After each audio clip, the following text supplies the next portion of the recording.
And then the next one started on the 15th of June, about 3 weeks after we had been evacuated. Fort Nelson had been evacuated from the forest fires. And, and then they kept coming, and then the shop and the last bunch of equipment happened on my birthday on September 11th of last year.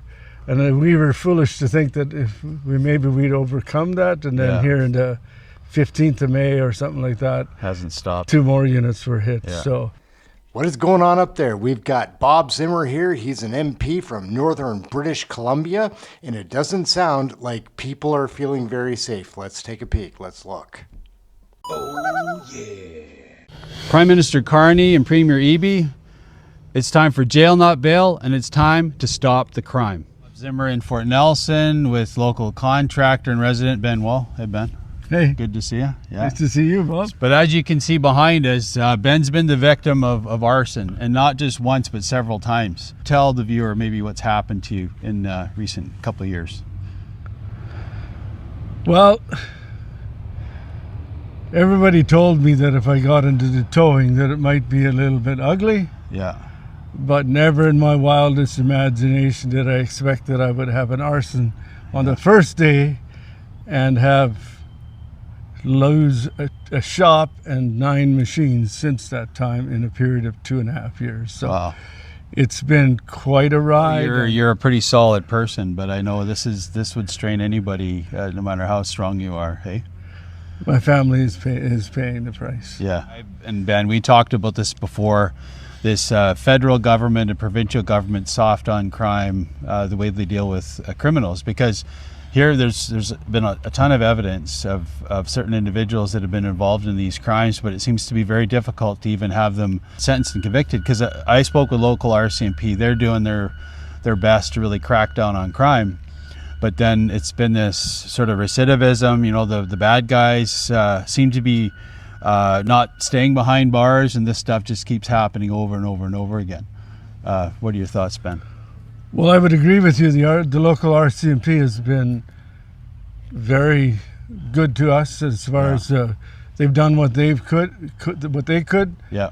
But it seems like the system has some really serious problems about providing any deterrence for the criminal. The victims are the ones that are made to feel like they're the criminals, actually. You know, we've seen this, Pierre has talked about this before, the same 40 individuals, you know, were arrested 6,000 times. And when I spoke with the RCMP about Fort Nelson, expecting a different statistic, and they said, well, that's very accurate here too.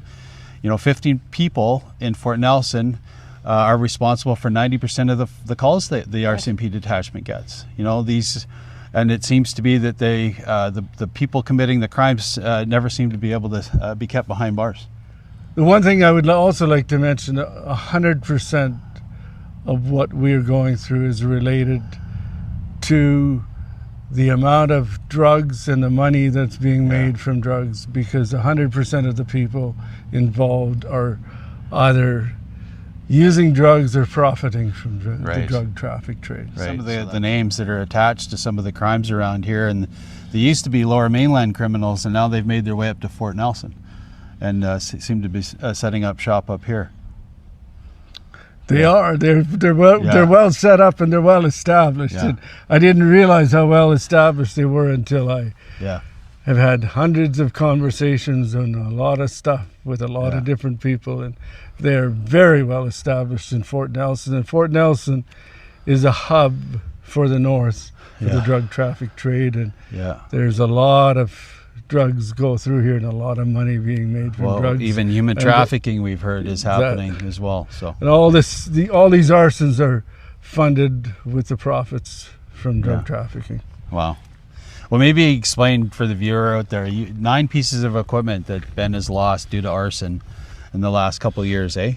Well, the first arson happened January 1st of 2022 when they tried to light the shop on fire. And you have them on video. I have them on video on that one too, and it didn't take that day, and we just covered it ourselves and didn't make a big deal of it. We cleaned everything up, painted everything up, fixed it up, and then the next one started on the 15th of June, about 3 weeks after we had been evacuated. Fort Nelson had been evacuated from the forest fires, and then they kept coming, and then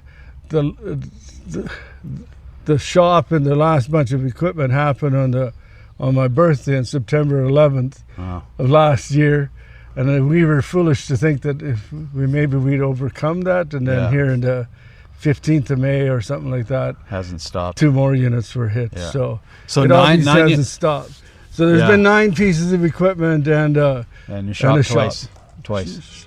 Shop was hit the first time, and then it was destroyed the second time. What would an excavator like this cost, Ben?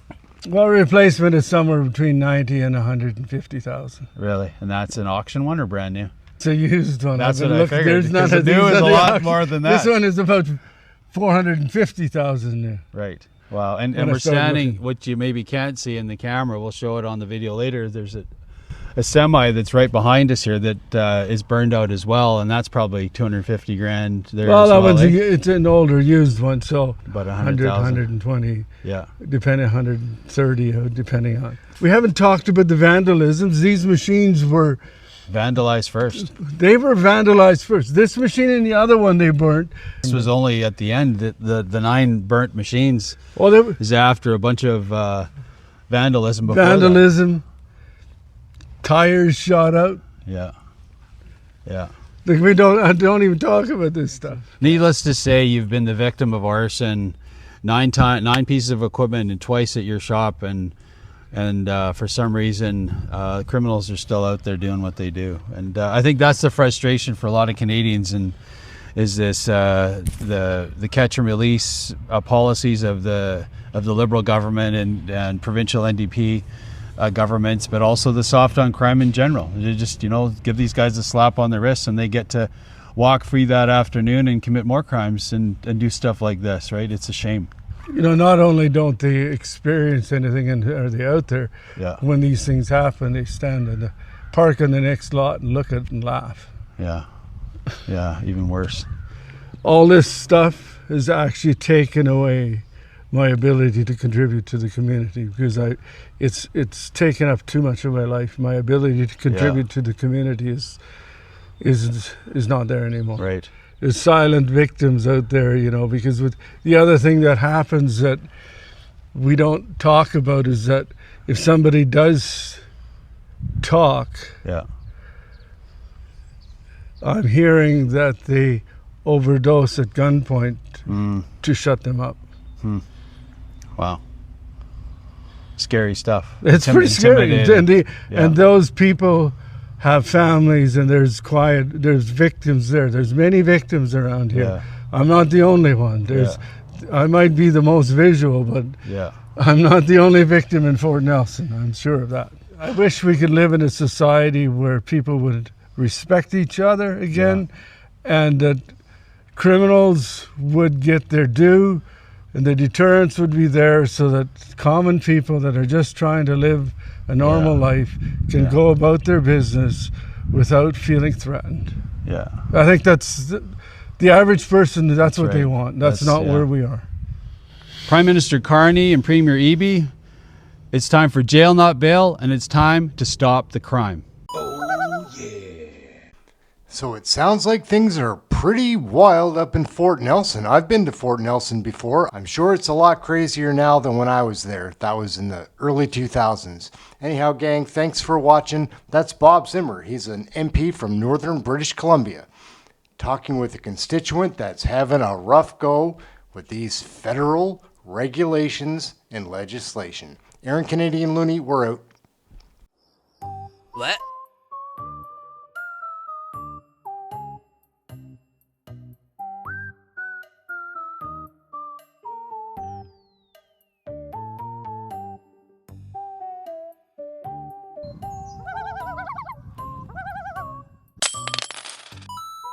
Oh, yeah.